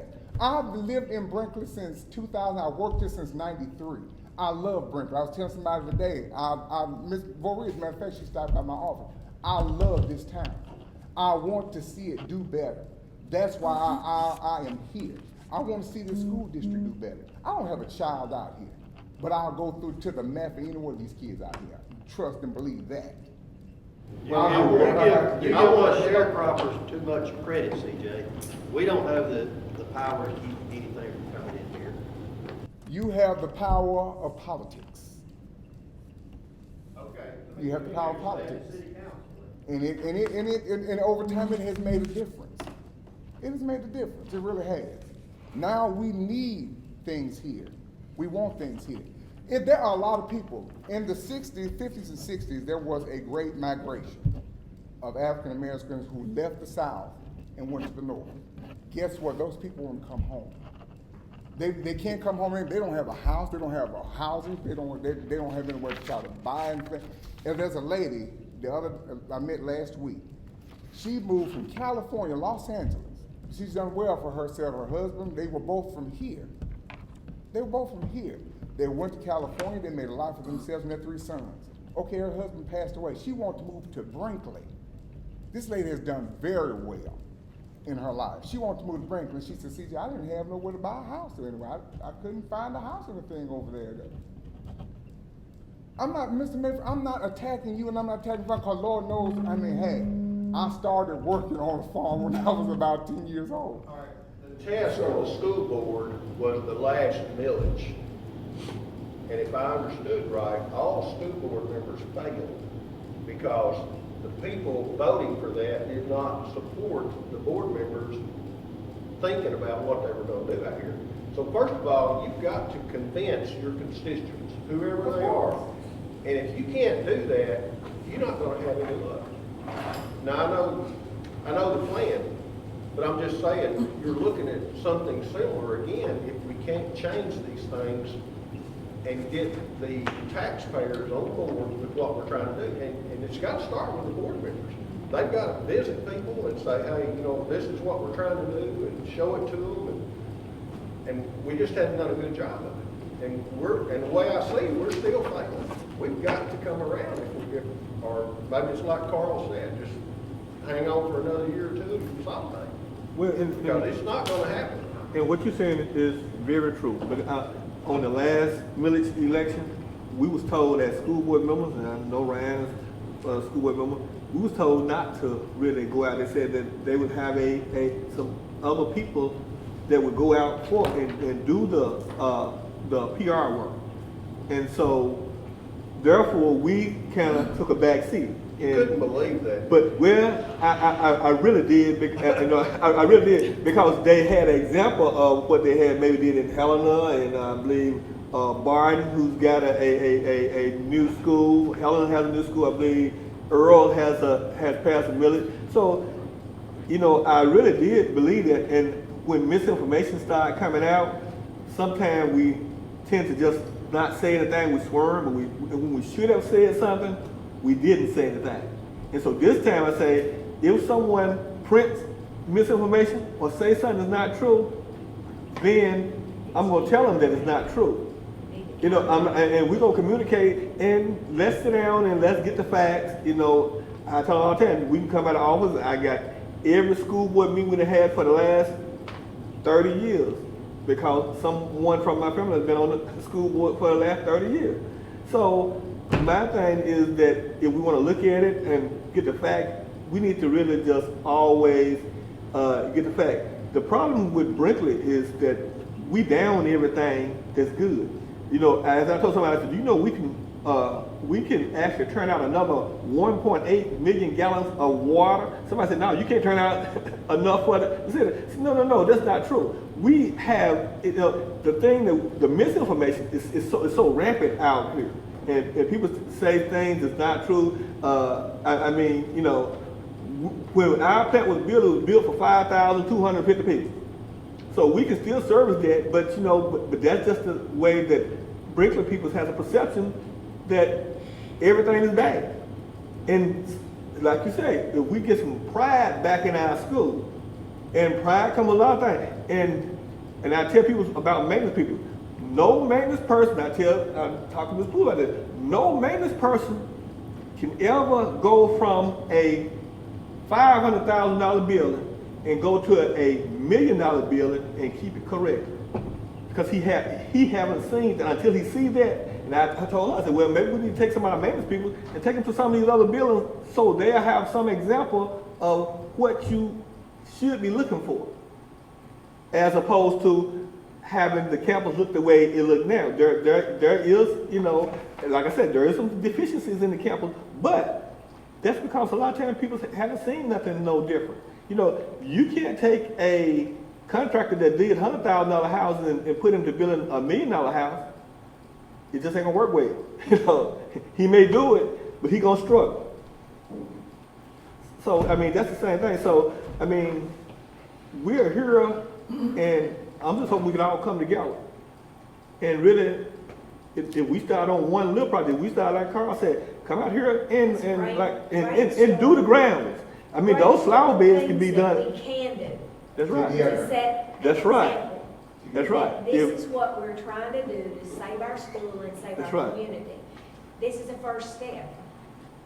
Rome wasn't built in a day, and this is not going to get fixed in a day, and we're going to have to take it a step at a time. That's Do right. something to show that we are committed That's right. to saving our school and saving our community, all of us. That's right. If So that then means we get the what's- kids out on the street and say, okay, guys, come on. That's Y'all right. gonna help me, we're gonna clean this lot up. That's right. This looks terrible. We don't want people to drive in our community and see this trash. Well, that's Our state is one of the most beautiful states, and it's trashy because people trash it. That's They throw right. trash out everywhere. We've got this big fine for littering, but nobody wants to enforce it because it's too high. My solution to that is a $50 fine, but the only way you can pay it if you get caught littering is pick up trash. Pick up trash. The punishment fit that crime, and if you don't, then you pay the big fine. You get a $50 fine, but you're gonna earn it by picking up trash. We've got to be able to clean it up. I was in Phoenix, Arizona. I don't know if any of you ever been there, but you don't see a lot in that town, in that city, that's not clean. The streets are swept at night. You don't grow grass there. If there's a junkyard, it's not a fence around it. There's nothing that isn't aesthetically pleasing for people to see.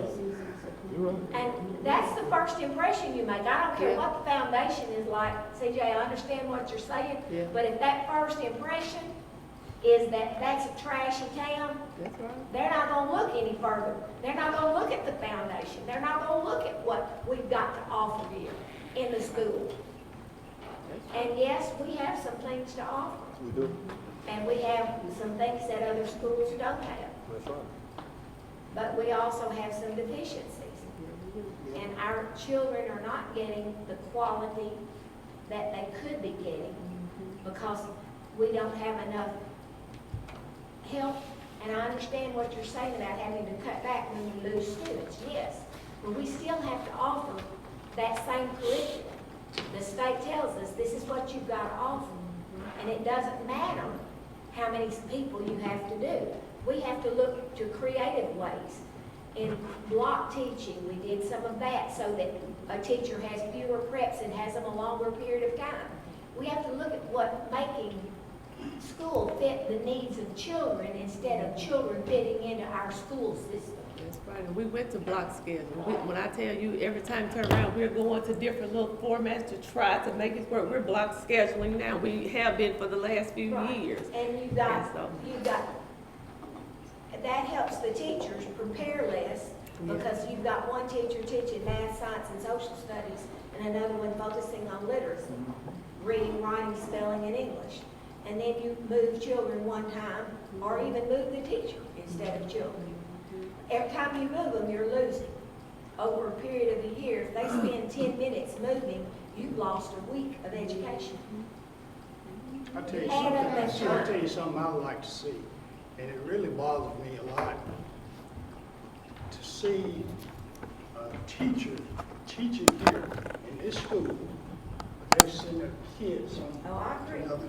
I agree. If it's not That good bothers enough, me. if it's not good enough for your children, it shouldn't be good enough for you to make your living. Well, I've called the state on that, and there's nothing I can do, but the community should be the one who's outraged. I can't do nothing from my seat, but the community is the one again, you know, Once we start doing something, should be outraged about let's just that. stick with what we're doing instead of listening. You got a few people that's very negative in this town. Very. Very negative. And every time you try to do something, they got something to say about it. And if we can just ignore those people, they'll finally shut their mouth, leave things alone, and we can get some things done around here. I'm not on the council just to be, just to say I'm on the council. I'm on the council for a reason, to try to get some things done. And if we can all pull together as one, not just the Brinkley school system, and not just the Brinkley City Council, but as one, we can get some things done, you know, and that's what it's gonna take. That's what it's gonna take. I got something to say. It would really be beneficial as far as, we're talking about pride, get the students involved. Absolutely. They can pick up trash, they can help grade papers, they can, I mean, that's experience that they can use for the rest of Actually, their they lives. can get credit for that, they can get credit. And give them a reason to take pride in their school. I mean, there's a lot of things that kids, they can paint, they can, you know, they can do a lot of things. The best, And that's, we we got had enough for kids that messed up in a bathroom was making them spend their Saturday and their Friday evening cleaning up and painting that bathroom that they messed up. That's what I'm saying. Their I mean, parents did that rather than pay for the plumbing bill. The And they trash broke the is- commode off, and they were the best bathroom monitors at the rest of the year, because they came to tell me, Miss Becker, do you know so-and-so was in the bathroom doing whatever? Because they had some pride in it, because they were responsible for fixing it. In Japan, they don't have any custodians at all. They have no cafeteria workers.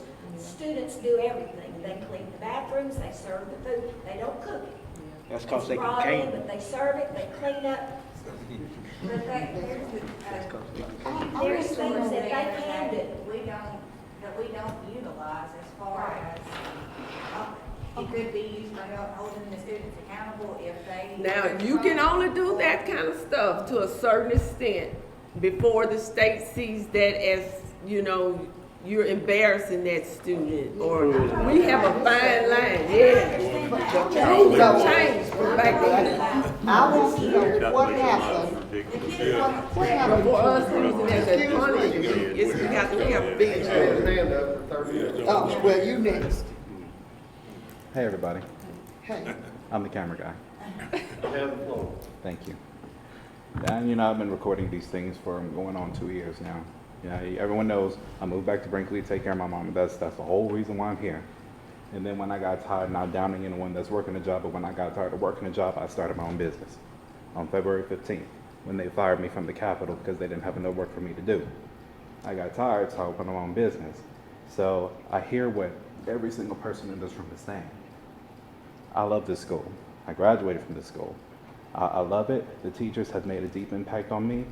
And I'm an Eagle Scout. Y'all know me as selling popcorn at your doorsteps. Like, you know this. You know Miss Lovey Wall for being the baddest musician in all of the Delta. Yay, Mom. Yeah, I call her Female Ray Charles. But here's the thing.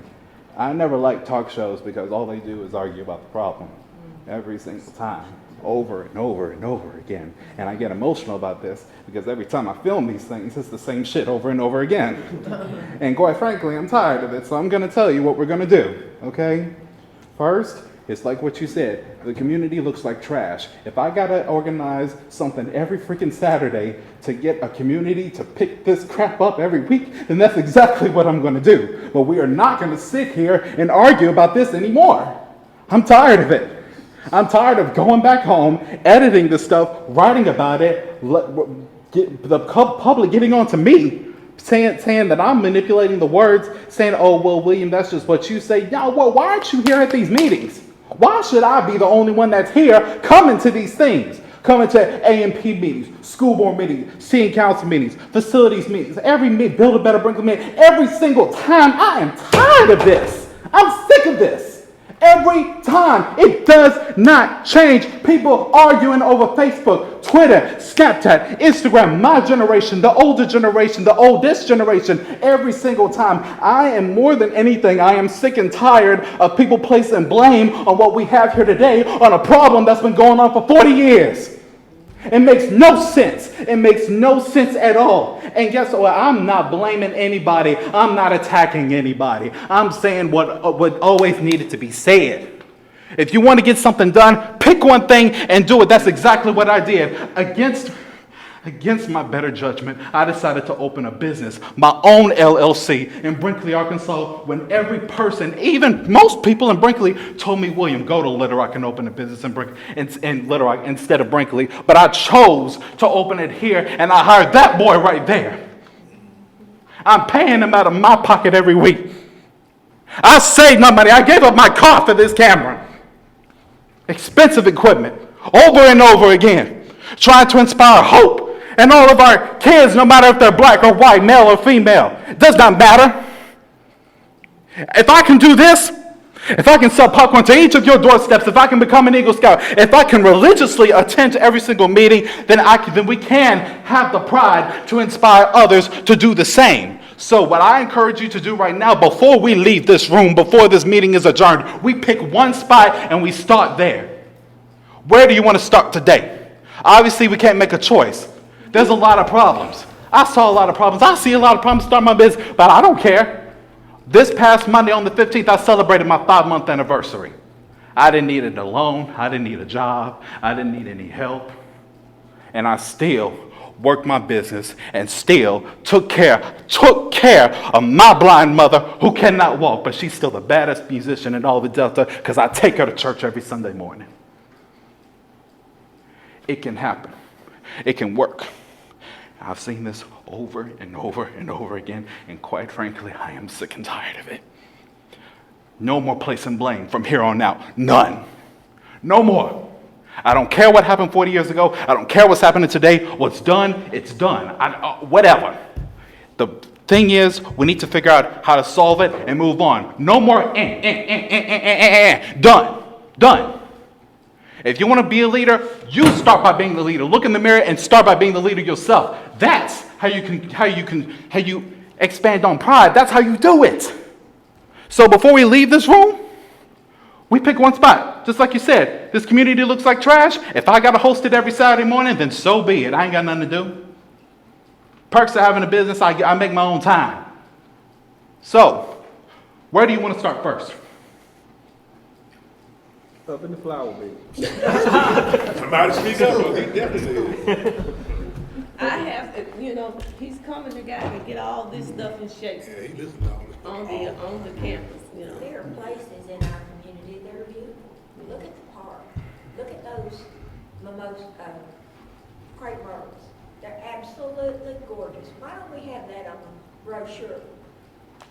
Take pictures of things that, and then showcase what we do have. I know the commission that we have for our convention center, there's some things that we can showcase that Brinkley has to sell this community. Start with one thing. And I have a suggestion. I know Mr. Mefford had the same concern. That sign out front, if all of us donate, we can put a new one there for about $1,800. Get the classes to donate. And huh? Get the And classes to donate. I tell you what, I get it first $100. Well, If we can get 18 more, if we can get 18 more people, we The can put that sign sign out there. is wrong. You can only see the darn thing when you're right in front of it.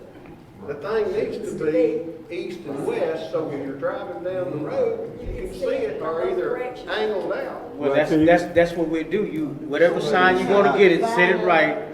I tell you what we can do, if that be the case, why don't we raise $3,600? Okay. Put it at an angle. Okay, Right. you already said, I got the second $100. You see, you got the second $100. I got the second $100. Somebody got the third $100? I just get the third, huh? He got the third $100. Let me say something along the line of what you just said. There's 3 entrances to this town. I mean, I'm saying 70, 70, 49, and then off of 49 north. You know, most towns have a thing like welcome to Brinkley on the, Right. they got something that initiates surprise. In other words, you know, and all I'm saying is out there kind of across from the, I don't know, there's a place out there, there's some nice places out here that could be done. It wouldn't take a whole lot just to put something up, welcome to Brinkley, whatever the slogan is, that somebody could dream up to say people. I got you. Crossroads of Eastern Arkansas. This- We are the crossroad of Eastern Well, Arkansas. actually, with the new sign. The heart of it, literally the center, But, which is but the see, heart. but see, now y'all add more to Well, the actually, plate. with Let's the new stay with sign, one you thing, can, like with you the new said, stay sign, with you one can do thing. all of it. Those new signs are so adaptable. They got a keyboard. A person just types it in. Boom. So right now we're at $400. Can we get 5? Do I gotta start a GoFundMe page? That- You know I'm that's tech fine. savvy, I can do See, that. Can we get 6? You're getting off task. If we say we're gonna do one thing, we need to decide if we gonna do the Olympic. Okay, which one thing But first? That's what I I'm want to ask about this program that Brinkley had during the summer where these students were hired. The children from Brinkley Public School were hired to work a summer program. Why do we not have that anymore? I So thought- children can have something to do. They do have that. We actually are doing that very program. But they work inside, I mean, they have keep the building clean. There was someone that worked with the janitors, there was someone that had I mean. You used to come to see the program when I was This growing happened up. when my brother-in-law was principal, so I know. The CETA program, I worked there. That's see the Now, program. it was some kind of program. So where are they Paid for it. Okay. I did too. Things got done. So what I'm saying, we're gonna do that Okay. sign, that But these marquee. children still need jobs. Okay, that's a question, but what's the one thing that we can start off before we leave here today? What's the one thing that we can all unanimously agree on, that we can start on, that we can have progress on by our next meeting? Well, the marquee in front already has $300 going We towards got it. So I $600 on the mean, marquee. $400 going She to it. gave 4, she gave 5, and now can we get 6? Come on. Mr. Tucker got 6. Can we get 7? All right. Go 7. All right, We got 8. all right. We got 8, 9, 10. Now it's getting good. Okay, now all we need somebody to write the names down and collect the money, and I'm not gonna leave here tonight without. Yeah, but we need the money. Yeah, I know, but if we're gonna do and I agree with him, we need to work on one thing at a time. Once you get that money up, our next step would be what? That'll be our next step.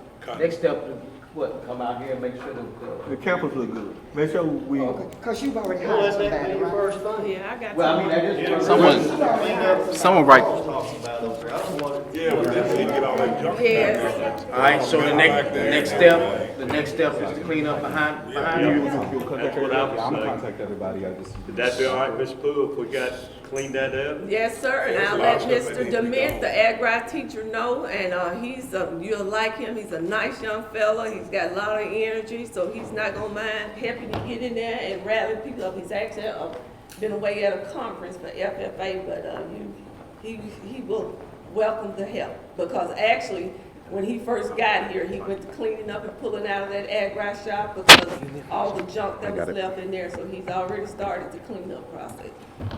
Do we have a So place what's to that take sitting this? out in front now? That's the stuff he pulled out, he's been cleaning up since he was hired on.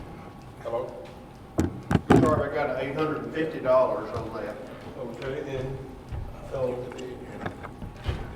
then we about it. Well, put the money down there so we make sure we got total, what you said, Yes, ma'am. 7,600? I have an incentive program that we use here when I was principal in the middle school. That they use their reading, accelerated reading, or whatever points for a reading auction at the end of the year. Okay. And we solicited prizes, we got some small grants from community and from Walmart, and we bought prizes and showed the kids all year long what they could earn by reading. And I had kids tell me that was the first time they did, and this was 7th and 8th grade, the first time they'd ever read a book cover to cover here in Brinkley School. If they see something that they want to work for, I had a little boy that worked his tail off. Somebody had donated a piece of luggage, and he would go visit his grandmother in Chicago in the summer, and he'd have to take his clothes in a paper sack. And he saw that piece of luggage, and he worked like everything to get that piece of luggage, so he would have a piece of luggage to take on his next trip, summer trip to his grandmother's. Kids were reading, standing in the cafeteria line, waiting. If we can find ways to motivate them to want to, and that's a project that the community could get involved in. We've got people that would donate things they have laying around in houses, and we bought some things, but most of it was donated things, and it encouraged those kids. If we could start the year out this year with a reading motivation, with their reading points, it became discipline, because they could, if a teacher, if they could cut up, they could fine, just give them a ticket, and they could lose. They could also get bonus points if they got caught doing something good. So there's ways that we can motivate our children who want to do better. And if they get caught picking up trash on the playground at recess, give them a 10-point bonus. Write a ticket to them. You got 10 points on doing something. If we praise them for what we want to see repeated, That's right. you raise what you praise. That's right. You praise them for it, and we'll see that kids will really work for a better education. And those were some things that we could start at the beginning of the year, and at the end of the year, we added in education. Big celebration. We had an auctioneer come in, they had, just like a regular auction, they had a bid number. If they overbid, they were put out of the auction and lost their points. So you saw these kids, I had them write a letter to me at the end of it. If you had it to do over, would you want to do it again? If so, why? If not, why not? And what would you do differently? To the letter, every one of them would read more, get more points, they would try harder, they wanted to do that again. And Because see- they saw an incentive in it. And that's something It's a motivation. we brought back to the high school last year, was their first year having it back at the high school. And I think we have someone now that can run it, because it hadn't been at the high school. I don't know when it stopped, but we did purchase it last year, and we purchased it again this year. So I think I have somebody this year who would take that on and run with it as far as setting up those incentives and rewards for those kids. So, because we do have it back at the high school now. You have the accelerated. Yes, ma'am. program. It's just 17. No, ma'am. No, I did it. It's, 7th and 8th grade. but we put it all the way through. But we did it, I did it at Falls Bluff, K through 6, and I broke it into 3 groups. They had 3 separate auctions. And the man that did the auction up here, that over at Fisco, Jerry Owens was our auctioneer, and they had a literal auction. They got some popcorn and coke, and they had, and it was motivating. Let me tell y'all a quick story. Okay. Mr. Ryder, the maintenance supervisor of the school, he would come around the study hall every so often, and he would ask for people to go out on the school grounds and pick up trash. When he came in, there's probably not too many boys, I don't remember the girls going out to do it, didn't raise their hand, and whoever was in charge of study hall would have to pick out the hand few that got the privilege to go with Mr. Ryder and pick up trash on the schoolyard. Or is that possible today, or will kids perceive that? No, that's punishment, that's work, I ain't gonna do that. But back then, my gosh, we would do anything like that. I mean, it was just an honor to get out of study hall. We don't have study hall. If we had study hall, schools no longer have study halls. The maintenance supervisor. Yeah, we don't have study hall anymore in schools. Okay, well, I'm just saying, They have ISS, but we don't have study hall anymore. but can the kids participate in things like that? Yes, if he goes around and asks them and they volunteer to do their But I gigs. don't perceive it as punishment. You know, it's got to be a privilege. Yep, It will make it right. But actually, I think, if I'm not correct. Now, that's a true story. I got chosen a couple of times to go pick up trash. I remember when the whole school, Don't you get a credit for community service? you get an internship, but there's some guidelines too.